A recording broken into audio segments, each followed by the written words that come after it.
Okay, as promised, we are back from my backyard, not Bear Mountain. That's only because he's too cheap to fly out there. Could be true.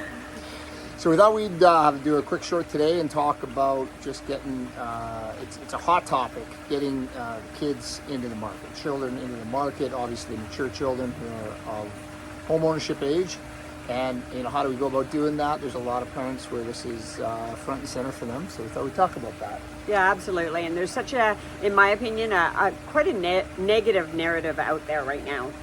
Just with regards to, the next generation's never going to get into the market. Not a hope, there's not a chance that they're going to get in. And I would disagree with that. Yeah, I agree. I think that narrative has to some degree been there for every generation at some point or another. Prices have continued to rise and they're going to do that. So I think there perhaps is more of an opportunity sooner than later, which really is always the case. So it's time to start looking at some different ways and different tools you can use. What could you use to help get your kids into the market? So what are some things that jump to mind? Well, the very first thing that comes to mind to me is it's really hard to make a plan to succeed until you know what you're dealing with.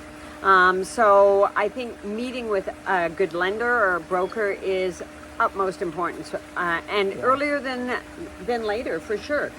Because if you don't know what the qualifications are and what you're aiming to save, then you're just kind of floundering out there.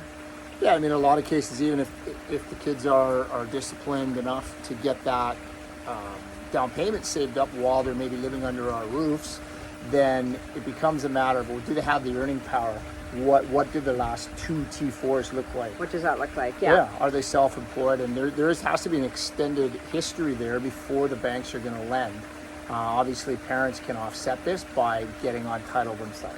Right, 100%. And, and maybe it does come down to that. Maybe it does come down to the parents helping out with the deposit or the down payment, because that's often what the problem is just coming up with the down payment. Yeah. Once the kids are able to do that, then really, it would be comparable renting versus paying your mortgage payment, or it could be.